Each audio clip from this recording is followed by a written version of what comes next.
अस्सलाम वालेकुम प्यारे दोस्तों और बच्चों, आज की कहानी का नाम है अपने गिरेबान में मुंह डालकर देखो।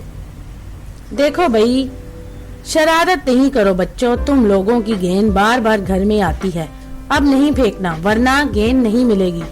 कयूम साहब ने गली में खेलते हुए बच्चों को डांटते हुए कहा और इन्हें इनकी गेंद वापस करके दरवाजा बंद कर दिया।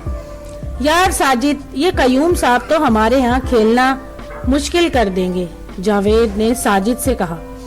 हैरत की बात है, इनके अपने बच्चे जब गली में खेलते हैं और दूसरों के शीशे तोड़ते फिरते हैं तो कुछ नहीं, अब इनके बच्चे 2 दिन से अपनी नानी के यहाँ गए हैं तो ये हमारे पीछे ही पड़ गए हैं, साजिद ने कहा। जावेद और साजिद के साथ साथ दीगर बच्चे एक बार फिर खेल में मशगूल हो गए।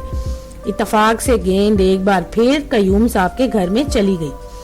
जावेद डरता डरता कयूम साहब के दरवाजे तक गया और गेंद मांगने के लिए दरवाजा खटखटाया।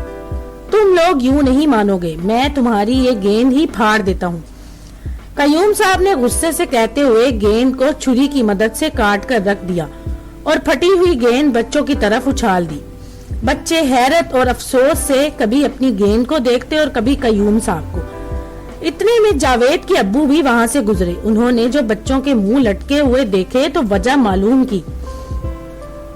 बच्चों ने उनको बताया कि किस तरह कयूम साहब ने इनकी गेंद फाड़ दी।